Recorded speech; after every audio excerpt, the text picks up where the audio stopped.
Well, hello again, everyone, and welcome to our latest webcast that we're bringing you from Travel Weekly as part of our Roadmap to Recovery series.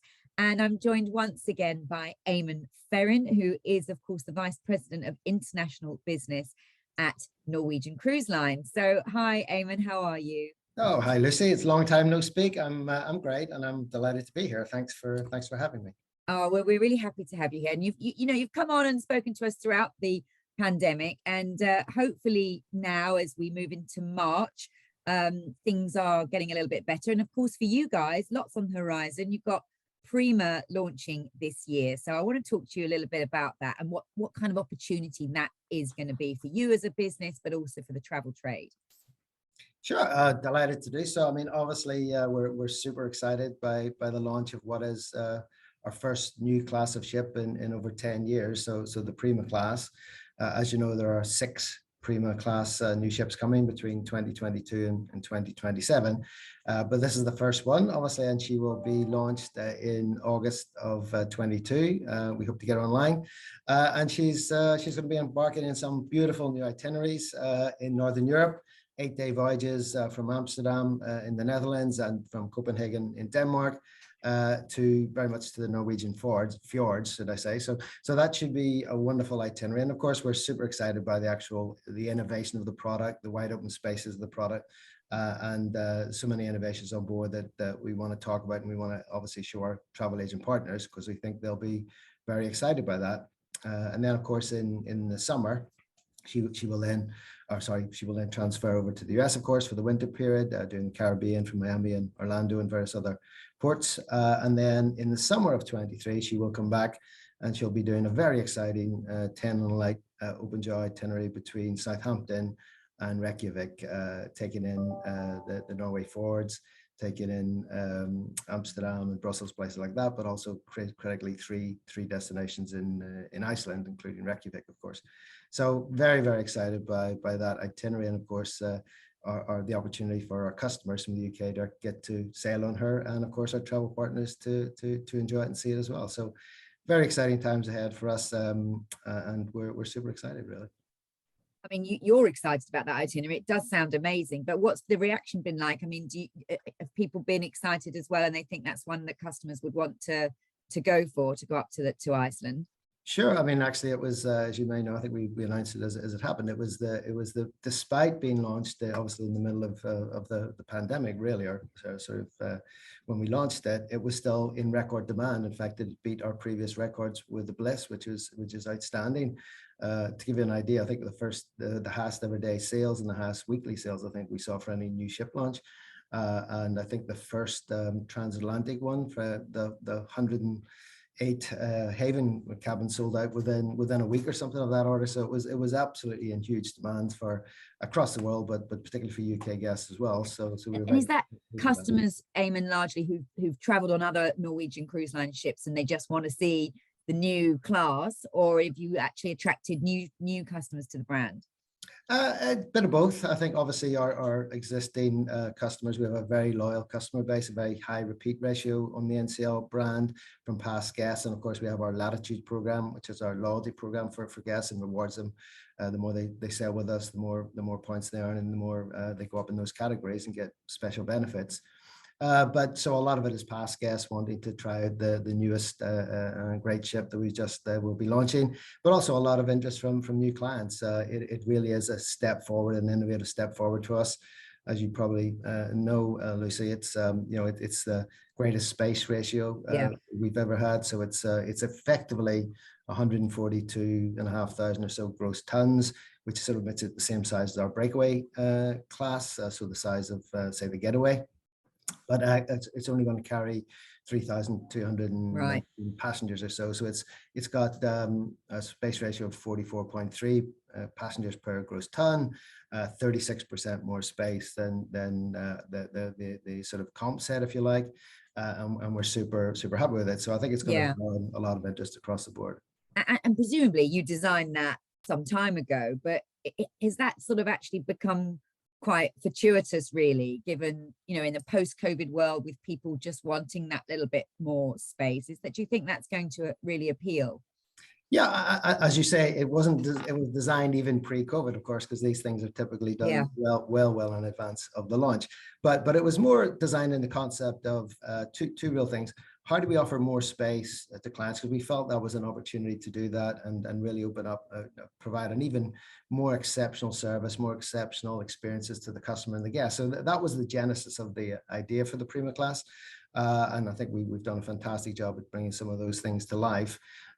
It wasn't really done with a COVID view in mind, but of course, as you said, maybe fortuitous in the sense of more space, maybe feel a little bit more relaxed around that process. But yeah, the concept was much more about how we elevate the experience for our customers. And do people pay more for that then, Eamonn? If they're going to get this greater service, more space, this, does that mean the price reflects that? You will clearly. Quality matters, right? So I always think that when people talk about price in our industry, it's always outside of quality. Well, at the end of the day, we all are consumers and we all buy great quality products, and you spend what you spend based on what you believe that quality of that product is worth. So yes, it is priced at a premium, as it should be, because it's a premium product, and we make no bones about that, and we're very pleased with that. And in reality, because the bookings have been so strong, it shows you that customers are willing to pay a premium price for a premium product, and we're very super pleased with that. And it gives us great hope for the 6 ships that we'll launch in the next 6 years. Because we've announced, of course, the next one, Viva, coming just a year later. They're coming thick and fast, aren't they? So, I mean, tell us about that. Will she be exactly the same, or will you just see what works really well on Prima and maybe make some tweaks, or what's the plan? Well, the core of it will obviously be the same because it's the same class of ship, but obviously we try to innovate. As you know, we're a highly innovative company that thinks about things. So if you look at some of the innovations in and around the Prima, what's the space of the Viva? I'm not going to release those today, but things like the outdoor food court, the indulge food court, should I say, with its 11 culinary stations, which is pretty unique. The concourse, which is our artwork, the Infinity Beach, the Ocean Boulevard, and the massive wraparound deck that we have. Some of those things are very innovative, and expect the same for Viva, that will bring in some very interesting concepts. But obviously every ship is slightly different, so we'll develop that and announce it in due course, I guess. Yeah, absolutely. And then, so I mean, you're talking about how hopeful you are based on some of the bookings. I mean, are you now feeling quite bullish about the return to cruising and getting all your ships back sailing and demand in general? Yeah, no, I think we are. I mean, just to put it in context, I guess, and I do always like to put things in context. Funny enough, I was in Brazil last week with visiting our Brazilian business there, and explaining to some of the travel partners there that, if you look back to 2009, there were 18 million people who took a cruise worldwide. And by 2019, which is just pre the COVID, it got up to 30 million. So that's a huge compound growth every year, year in, year out, in cruise demand. And we felt, that will continue and on as we add more ships, not just ourselves, but our comps that are adding ships. So people want to cruise, and they are showing that. And remember that, upwards of 50 to 60 million people have not had a cruise in the last 2 years, as we've been mostly grounded, not completely grounded, but as the ships have been stored up, if you like. So you look today, we're at 13 of our ships are actually in the water, which is great to see. We keep adding. We always saw it as an evolutionary process. So we're adding new ships every month, if you like. So the next one to start sailing will be our Pride of America, which it does the Hawaiian Islands. Yeah. And that will come in place in early March, very shortly. Then we're followed that with the Norwegian Jewel, which is our next ship coming, which will be the 20th of March, which will depart from Panama City and do the popular Panama Canal itineraries. And then the Star comes in at the 3rd of April to do her Mediterranean itineraries, followed very quickly after by the Norwegian Sun, who will do Alaska, and then the Norwegian Spirit, which will also add it to Hawaii in May. So we were hopeful that all capacity will be back in place and operating by peak season, and that's our plan. So it's all gone very well through the process. We've successfully managed that transition from not sailing to sailing that level Yeah, ship very, very hard, successfully. hard getting everybody back as well, and Yeah, crew yeah, and getting things up it's and a running. challenge, but I think we did it correctly because we slowly brought it on board Yeah. each ships at the time across our fleet, and that has been very successfully welcomed by our customers. So yeah, very, very pleased with how it's gone, and as I say, we see a very, very bright future. These 6 Prima ships coming along in the future will give us 40% or so more capacity. Wow. In Yeah. aggregate, from where we stand And today. they're not delayed at all because of COVID, then they're all sort of on track for when you were due to bring them in.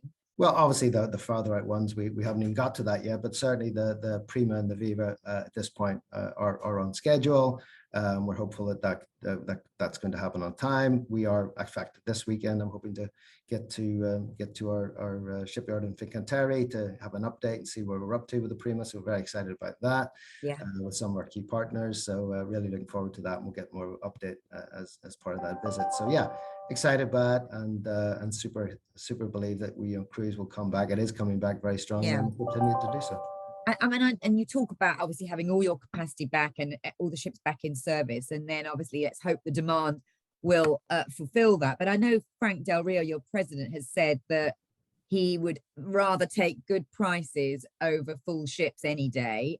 So he's absolutely not, well, he's telling us he's not going to discount in order to just fill the ships up. So is that sort of like that's obviously quite an important policy for you, because you don't want to discount your product, but you might then be sailing not at full capacity, I guess. Yeah, well, I think obviously different competitors can take different views, but certainly Frank is our leader and has said that position, and I think we all stand behind that. We believe that it's better to get a great price from the consumer, and then get the right consumer as well, which is very important, because it's not just the ticket revenue and obviously what you charge to get the person on board. It's also when they come on board, what is their spending on board and how does that work? So it's really about getting the right quality of customer. Anyone can fill a ship. It's a case of whether that's a quality customer that you want long-term as well. And I think we obviously want long-term business with customers who are very comfortable with the product. It doesn't hurt that the fact that, ultimately it's a process of build-up. So I phrase it internally as it's like walking up your stairs. You do not jump to the top of the stairs. You walk up one step at a time. So we will gradually increase occupancy. We will gradually increase, but yeah, price is very important, and getting the right customer on board is very important to us. Yeah, absolutely. Now, one thing that you've announced recently is that you're no longer going to need to wear masks on board from March the 1st. So from now on, how important do you think that will be in terms of demand? Because some people were quite clear saying I don't want to go on holiday wearing a mask. I know you've had lots of sailings where you've said it hasn't really been a problem, but for some people it was a deterrent. Do you think that will actually give a boost to sales? That's a tricky one to answer. I mean, I'd say it depends on the person. I guess I would start off by saying, as always, that health and safety is always our primary concern, and we set up, as you well know, over a year and a half ago, as COVID began. First of all, a healthy sail panel charted by Dr. Scott Gottlieb, a number of eminent scientists, which we took together as part of that process. And then we evolved into what we call our Sail Safe panel, which is really experts in what they do and advising us on a daily and ongoing basis. And part of that was always, how do we make cruising as safe as possible? And I think we did a fantastic job as an industry, and certainly as NCL. I think we felt that we led the way there in trying to make sure that everyone that came on, all of our people are fully vaccinated. Yeah, people are tested once a week, which doesn't happen pretty much anywhere else on the planet. That every customer who boards a ship is fully vaccinated. That they is testing before you go on board, et cetera, et cetera, et cetera. And then of course the quality of the cleaning and the HEPA filters and all the other great stuff that we put on board to make it as safe as possible. So all of those things, and part of that, of course, was mask wearing, which was sometimes mandated in some areas in some parts of the world, and other places not mandated or partly mandated. So it's kind of tricky to make that work because it was different rules across different regions of the world. That said, clearly, some people are comfortable even today wearing masks, and they will choose to do so going forward. And some people don't like them and may not choose to do so. So we go into a discretionary process. We still recommend it if you're moving about the ship, but is much better for those people who don't want to wear a mask, in that way. So it should help sales, but to what extent, it's hard to say, really. It's hard to say. Yeah, fair enough. But the requirement to be fully vaccinated before boarding, that you intend for that to remain indefinitely, do you? Yeah, well, as I say, we take expert advice, and as the public policy and health policy changes throughout the world, we obviously pay a lot of attention to that. But yes, for now, it's absolutely the case that we require people to be fully vaccinated 2 weeks before they board. We require them also to provide, this is anyone age 12 or more, to be able to provide the fact that they have also tested negative, whether PCR or antigen, 2 or 3 days, depending on where you're boarding in the US or outside of the US. But we expect them to be able to prove that to us before they board. We do offer a service that if they haven't got that to hand when they arrive to embark, then we actually offer testing as part of that process at their cost. And then, of course, the other big policy change which we made recently was recognizing that kids 11 and under, we were comfortable taking them on unvaccinated, because obviously some parts of the world, again, They haven't allow vaccinations of 12 and younger, and others do. So we obviously took a very balanced view on how we should operate that. The challenge, not the challenge, the change there is that if you're 11 and under, and you can obviously still have to provide a test that shows you're negative, but other than that, you don't need to be fully vaccinated, because in some markets you can't be fully vaccinated at that age. Fine. And presumably that one must have improved bookings for families wanting to travel. Yeah, I think that one will definitely help, because obviously if you have a young family, you might have a child that 10 or 12 or 8 or whatever, and another 16 or say whatever. So obviously for a family booking, prior to that, it was challenging, because one child might be one was eligible, one was eligible. So this opens up the eligibility for more families to travel, and I think we're very, very pleased to be able to offer that. All right, well, I hope that does do well for you. One of the things I wanted to ask you, Eamonn, obviously you've got this role across international markets, and you mentioned there you were talking to partners in Brazil, and I'm sure you're doing that in all different source markets. But how does the UK compare to other markets in terms of, getting back behind crews, with the, getting the sails in and being, I guess, confident to get back to sailing? The UK is leading. I think the UK is a very, I think a combination of things. Obviously, the government rolled out vaccinations quicker probably than most other areas. So that's very helpful.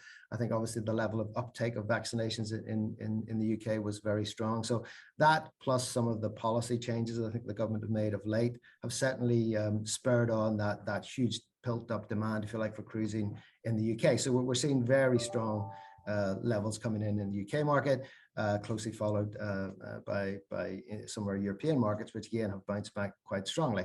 Other parts of the world are more challenging, as you can imagine, because so they might be much less behind in terms of vaccination rollout, and our government policy is a lot tighter, so which makes the demand curve a little bit lower.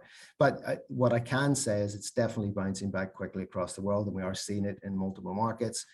And we're very pleased with the activity that keeps, as I say, one step at a time. Every month is better than last month. So yeah, we seem to be moving in that direction, which is great.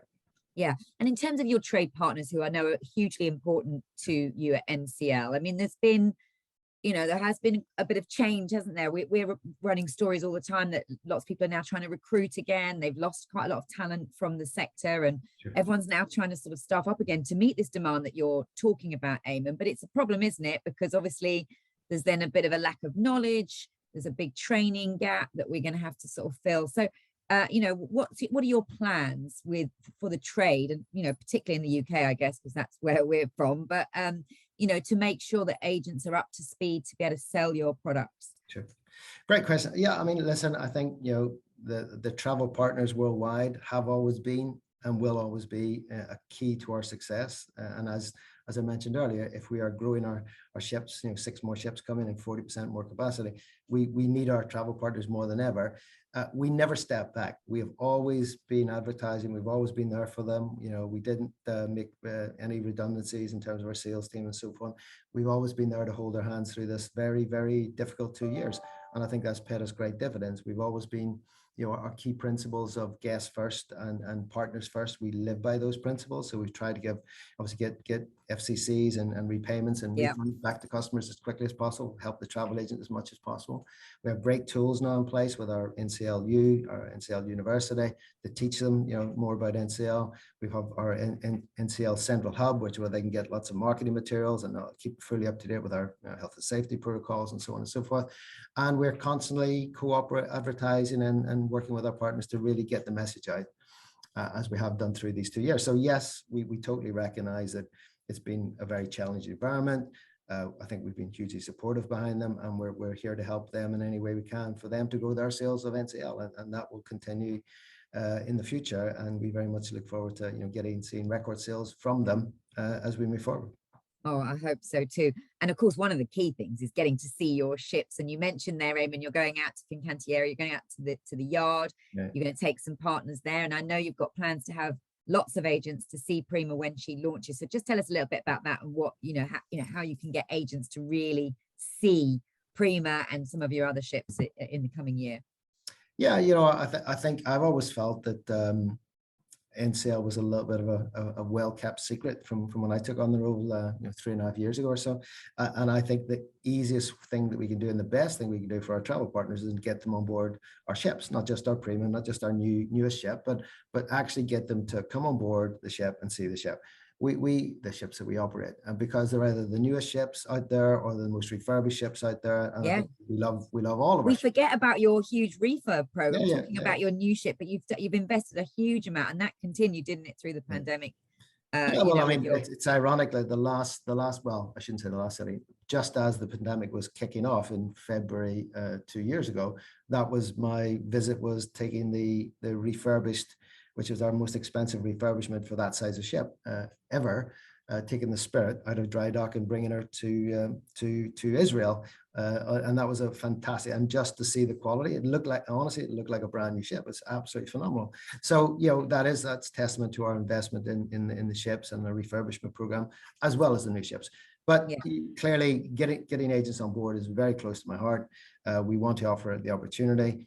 I don't know, obviously we recently launched our NCL Freestyle Rewards program in the UK, which we're actually looking to extend in some other places, but it went so well because what we're trying to do is say we create tiers, and the more you sell of NCL, the more loyal you are, the more you basically go from silver to gold to the platinum to sapphire and ambassador. So the context is the more you do, the more we're going to reward you.